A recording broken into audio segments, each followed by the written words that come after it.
The battle for Northern California has not disappointed. Fans are elated tonight. And so we do have live team coverage. We'll hear from the fans. We'll also hear from the mayor and others about how much this all means, especially after the long fight to keep the Kings in Sacramento. But we'll start with another wild night inside Golden One Center. ABC 10's Kevin John breaking down game 2. Now, Kevin, the Kings did it again, but not without facing some drama first. Well, drama pretty much sums it up. You know, it's interesting. Before the game, Kings head coach Mike Brown, he made a reference to MMA, and he said, we're going to have to take the belt from the defending champions. Well, it looked like they could have took that literal tonight because they were literally wrestling on the ground here. This is already one of the most intense, raucous environments to play in. Then throw Draymond Green into the mix with, well, a reputation that precedes him, and you know sparks are flying on and off the court. Enough of me talking about it. Let's see how it all went down. Another sellout crowd inside of Golden One Center to see the Kings take on the Warriors in Game 2 of this playoff series. And if you thought Game 1 was loud, this crowd was deafening. Steph Curry hoping to avoid going down 2-0 in a playoff series for the first time in his career. And the way this game started out for the Kings, it looked like that may be the case. Sacramento started out 0 of 11 from downtown. I mean, they couldn't hit water if they jumped off a boat. The Kings trailed 23-17 at the end of the first quarter. But in the second quarter, Malik Monk came out hotter than a spoonful of wasabi. He hit 3 3-pointers in the first 2 minutes of the quarter to help fuel a 23-8 run. Kings led 58-52 at intermission.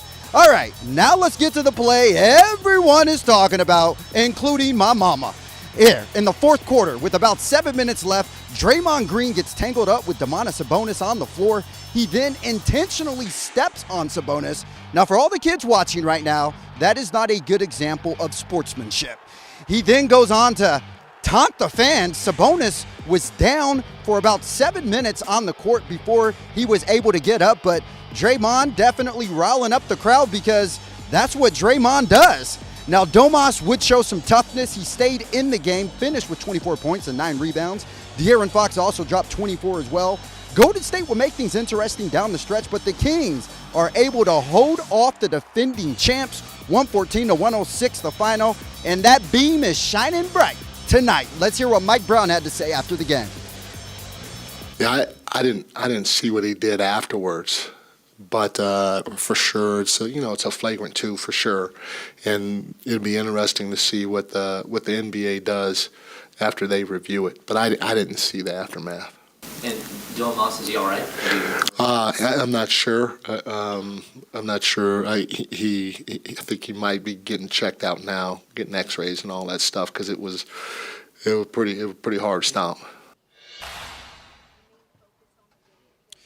Yeah, you heard Mike Brown say it was a hard stomp. Domas, one of the toughest people on this Kings roster. When you see him down for a significant period of time like he was, you know it was something extremely hurtful to him. Now, keep in mind, Mike Brown is someone who's coached Draymond Green. He actually has did that the last 6 years when he was with Golden State. So he kind of understands Draymond can be a little fiery at times, but he definitely was not anticipating that. At any rate, the Kings, they are up 2-0 in the series. The first time Steph Curry has ever been down 2-0 in his career. That beam is lit, and Kings fans are feeling good right about now. I'll have much more coming up later on in the show. For the meantime, I'll send it back to you guys in the studio. Yeah, Kings continue making history, and Kevin, your mama and my mama was talking about it too. It was just one of those games, sir. We'll check back in with you later in the show.